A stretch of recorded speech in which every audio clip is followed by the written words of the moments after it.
ಪ್ರಶಾಂತ್, ರಾಜ್ಯಪಾಲರ ವಿವೇಚನೆ ಕೇಂದ್ರ ಸರ್ಕಾರದ ಅನುಕೂಲಕ್ಕೆ ತಕ್ಕಂಗೆ ಇರುತ್ತೆ ಅನ್ನೋದೊಂದು ಆರೋಪ.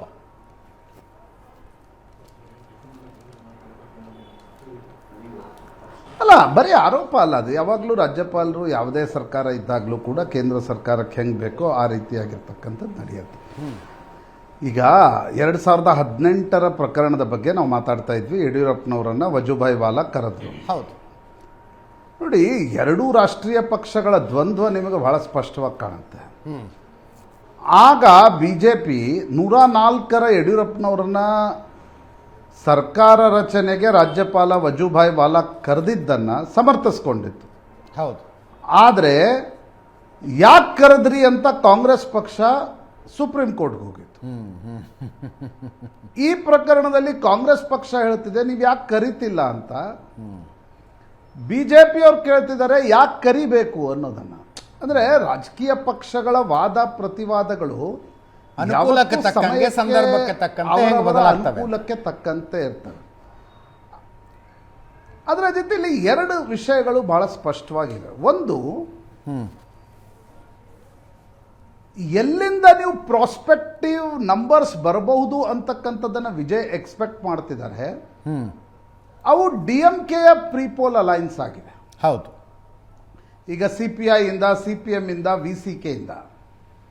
ಹೀಗಿರುವಾಗ ಆ ಪಕ್ಷಗಳು ಹೊರಗಡೆ ಬಂದು ಗಟ್ಟಿಯಾಗಿ, ಅಥವಾ ಆ ಪಕ್ಷದ ರಾಜ್ಯಾಧ್ಯಕ್ಷರು ಅಥವಾ ಆ ಪಕ್ಷದ ಹೊಸದಾಗಿ ಆಯ್ಕೆ ಆಗ್ತಕ್ಕಂಥ ಶಾಸಕಾಂಗ ಪಕ್ಷದ ನಾಯಕರು ನಾವು ಬೆಂಬಲ ಕೊಡ್ತೀವಿ ಅಂತಕ್ಕಂಥದ್ದನ್ನ ಹೇಳಿದರೆ ಇಲ್ಲಿ ವಿವಾದದ ಪ್ರಶ್ನೆಯೇ ಇರೋಲ್ಲ.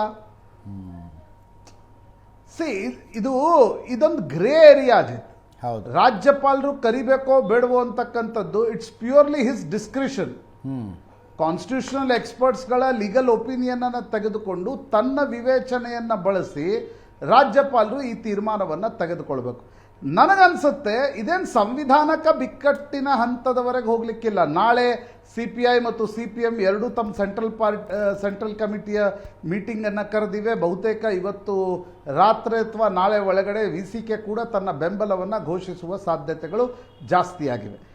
ಇದು ಬಹಳ ಒಂದು ಟೆಕ್ನಿಕಲ್ ಆರ್ಗ್ಯುಮೆಂಟ್ ಇದೆ. 113ರ ನಂಬರ್ಸನ್ನು ತೆಗೆದುಕೊಂಡು ಬಂದಾಗ ಅವರಿಗೆ ಸರ್ಕಾರ ರಚನೆಯ ಅವಕಾಶವನ್ನು ಕೊಡಬೇಕಾ ಅಥವಾ ಕೊಡಬಾರ್ದ, ಇದು ಅಂತಿಮವಾಗಿ ಸುಪ್ರೀಂ ಕೋರ್ಟ್ ನಿರ್ಧಾರ ಮಾಡಬೇಕಾಗತ್ತೆ.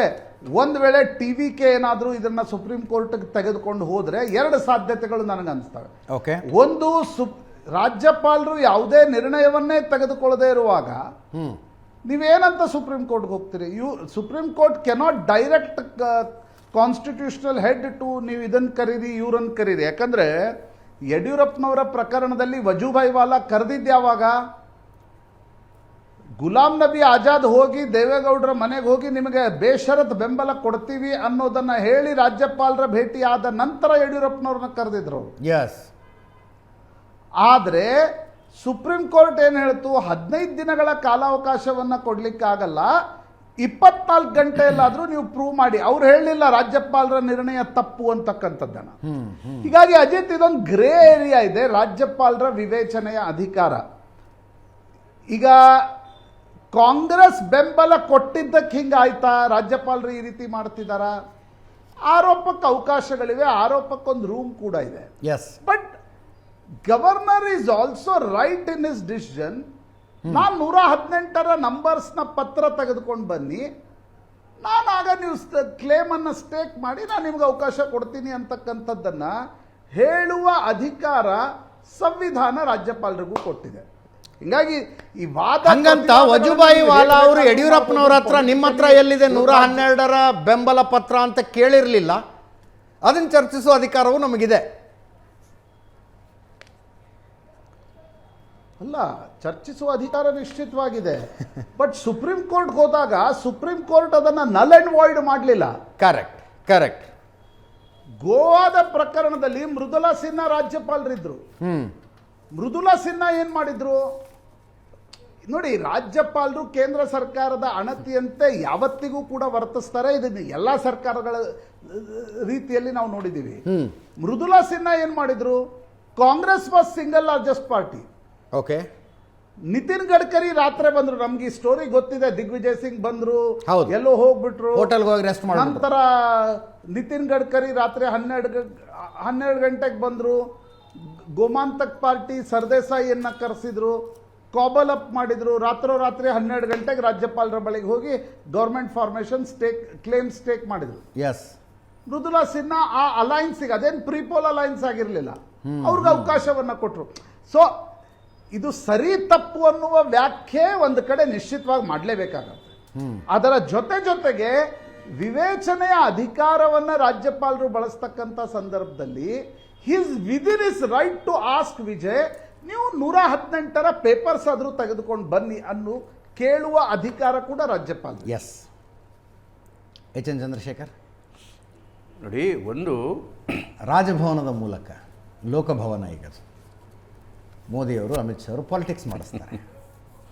ಅವರವರ ಭಾವಕ್ಕೆ ಅವರವರ ಭಕುತಿಗೆ. ಯಾಕೆ ಅಂತ ಹೇಳಿದ್ರೆ ಸರ್ಕಾರಗಳು ಪ್ರಜಾಪ್ರಭುತ್ವ ನಡೆಯೋದು ಸಂವಿಧಾನದ ಆಧಾರದ ಮೇಲೆ, ಭಾವನೆಗಳ ಆಧಾರದ ಮೇಲಲ್ಲ. ಇಲ್ಲಿ ಬರ್ತಿರ್ತಕ್ಕಂಥ ಪ್ರಶ್ನೆ, ಈ ಗವರ್ನರ್ ಈ ಥರ ಕೊಟ್ಟಿದ್ರು, ಈ ಗವರ್ನರ್ ಈ ಥರ ಕೊಟ್ಟಿದ್ರು, ಸ್ವಲ್ಪ ಕನ್ಫ್ಯೂಷನ್ಗೆ. ನೋಡಿ, ಬ್ರೈನ್ ಡೆಡ್ ಪೇಷಂಟ್ಗಳಿಗೆ ಸಾವಿಗೆ ಅನುಮತಿ ಕೊಡಬೇಕಾ ಅನ್ನೋದಕ್ಕೆ 7 ಹೈಕೋರ್ಟ್ಗಳು 7 ಡಿಫ್ರೆಂಟ್ ವರ್ಷನ್ಗಳಲ್ಲಿ ತೀರ್ಪು ಕೊಟ್ಟಿದ್ದಾರೆ. ಇವತ್ತು ಸುಪ್ರೀಂ ಕೋರ್ಟ್ನ 2 ಬೆಂಚು ಬೇರೆ ಬೇರೆ ಥರ ಕೊಟ್ಟಿದ್ದಾವೆ. ಹಾಗಾದ್ರೆ ಅರ್ಥ ಏನು? ಸಂವಿಧಾನ ಎಲ್ರಿಗೂ ಒಂದೇ ಆದ್ರೂ ಕೂಡ ಅಲ್ಲಿ ಆ ಸ್ಥಾನದಲ್ಲಿ ಕೂತಿರ್ತಕ್ಕಂಥ ಜಡ್ಜ್ಗೆ ವಿವೇಚನೆ, ವಿಶ್ಲೇಷಣೆ ಮತ್ತು ವಿಮರ್ಶೆ ಮಾಡ್ತಕ್ಕಂಥ ಅಧಿಕಾರವನ್ನು ಸಂವಿಧಾನವೇ ಕೊಟ್ಟಿರುತ್ತದೆ. ಆ ಸಂದರ್ಭದಲ್ಲಿ ಆ ಕೇಸಿನ ಬಗ್ಗೆ ಅಲ್ಲಿ ಸೂಕ್ತವಾದ ನಿರ್ಧಾರವನ್ನು ತಗೊಳ್ತಕ್ಕಂತಹ ಒಂದು ಹಕ್ಕನ್ನ ಅಥವಾ ಒಂದು ಜವಾಬ್ದಾರಿಯನ್ನು ಕೊಟ್ಟಿರುತ್ತೆ. ಯಾವ ಪ್ರಕರಣಗಳನ್ನ ದಯವಿಟ್ಟು ಕಂಪೇರ್ ಮಾಡಬೇಡಿ. ನಾನು ಬಂದೆ ಡೆಡ್ ಪೇಷಂಟ್ಗೆ ಸಾಯುವ ಅನುಮತಿಗೂ ಇದಕ್ಕೂ ನಾನು ಹೇಳ್ತದಲ್ಲ, ಗವರ್ನರ್ ಅಂತಕ್ಕಂತಹ ಒಂದು ಪೋಸ್ಟ್ ಯಾಕೆ ಕ್ರಿಯೇಟ್ ಮಾಡಿದ್ದಾರೆ? ಹತ್ರದಲ್ಲಿ ಯಾವುದೊಂದು ರೋಬೋಟ್ ಇಟ್ಬಿಡ್ಬೋದಾಗಿತ್ತು. ಸಂವಿಧಾನದಲ್ಲಿ ಇದೆ, ಈ ಕೊಟ್ಬಿಡಿ ಅಂತ ಹೇಳಿ. ಸಮಸ್ಯೆ ಬಂದೆ ಪ್ರಶಾಂತ್ ಜಿ, ನಿಮ್ಮ ಪ್ರಶ್ನೆ ಉತ್ತರ ಕೊಡ್ತಾ ಇದ್ದೀನಿ. ಪ್ರತಿ ಗವರ್ನರ್ಗೆ ಒಂದು ನಿಮಿಷ, ಅವ್ರು ದೂರದಲ್ಲಿದ್ದಾರೆ, ಟೈಮ್ ಲಾಗ್ ಇರುತ್ತೆ. ಎಸ್ ಪ್ರಶಾಂತ್, ಯಡಿಯೂರಪ್ಪನವ್ರನ್ನ ಕರೆದಿದ್ದು ಸರಿ ಅಂತಾದ್ರೆ ಈಗ ಯಾಕೆ ವಿಜಯರನ್ನ ಕರೆದು ತಪ್ಪು ಅಂತ ಹೇಳ್ತೀರಿ ನೀವು?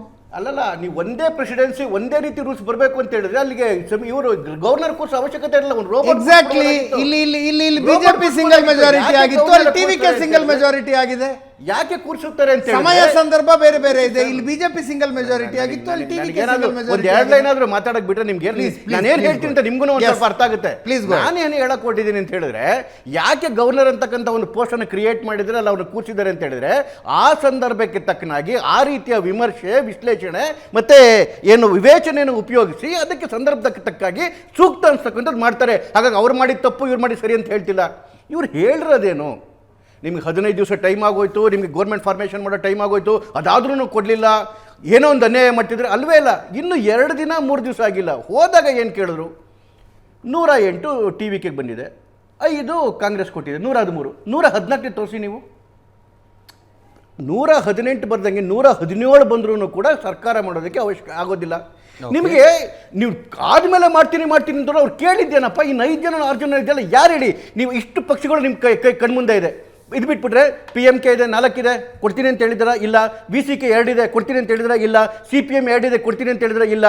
CPIಗೆ 2 ಇದೆ, ಕೊಡ್ತೀನಿ ಅಂತ ಹೇಳಿದ್ರೆ ಇಲ್ಲ. BJPಗೆ 1 ಇದೆ, ಕೊಡ್ತೀನಿ ಅಂತ ಹೇಳಿದ್ರೆ ಇಲ್ಲ. 72 ಇವ್ರಿಗಿದೆ, DMK ಕೊಡ್ತೀರಿ ಅಂತ ಇಲ್ಲ. 57 AIDMK ಇದೆ, ಕೊಡ್ತೀನಿ ಅಂತ ಹೇಳಿದ್ರೆ ಕೊಟ್ಟಿಲ್ಲ. ಯಾರು ಕೊಟ್ಟಿಲ್ಲ ಅಂತಾನೆ ಹೇಳ್ತಿದ್ದವ್ರಿಗೆ, ಹೌದು ನಿನಗೆ ಅಷ್ಟೊಂದು ಕಾನ್ಫಿಡೆನ್ಸ್ ಇದ್ರೆ ನೀನು ತಗೊಂಬಾರಪ್ಪ ಅಂತೇಳಿ 1 ದಿವಸ 2 ದಿವಸ ಹೇಳ್ದಾಗಲೂ ಇಲ್ಲ ಹಿಂಗೆ ಮಾಡಬೇಕಿತ್ತು ಅಂತೇಳಿ ಅವರ ವಿವೇಚನೆಯಿಂದ ಪ್ರಶ್ನೆ ಮಾಡೋದಿದೆಯಲ್ಲ, ಮಾತನ್ನ ಹೇಳಿಲ್ಲ. ಏನ್ ಆಕಾಶ ಮುಳುಗೋಗಲ್ಲ ಅಂತ ಏನ್ ಮಾಡಿದ್ರು?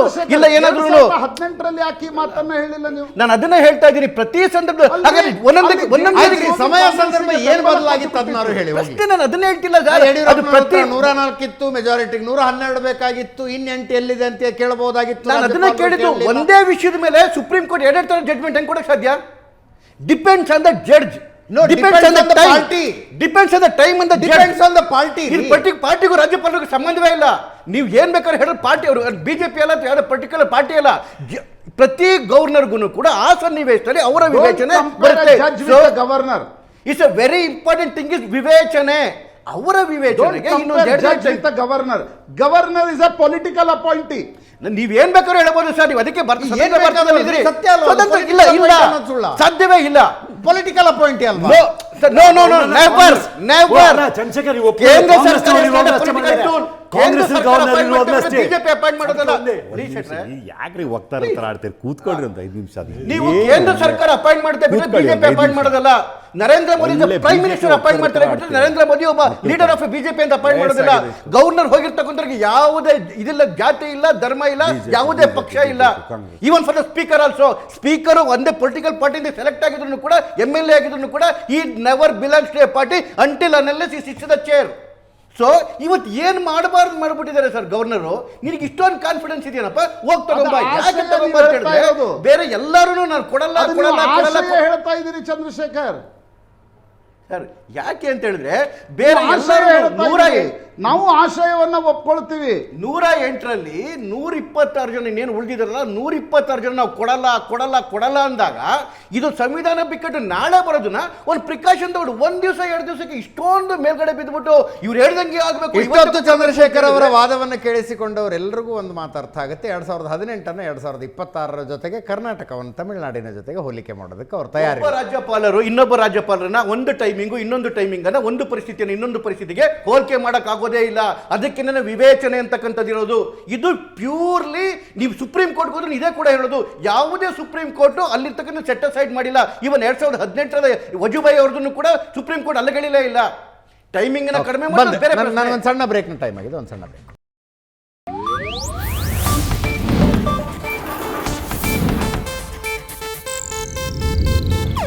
ಇದು ಏಷ್ಯಾನೆಟ್ ನ್ಯೂಸ್ ನೆಟ್ವರ್ಕ್ ಪ್ರಸ್ತುತಿ.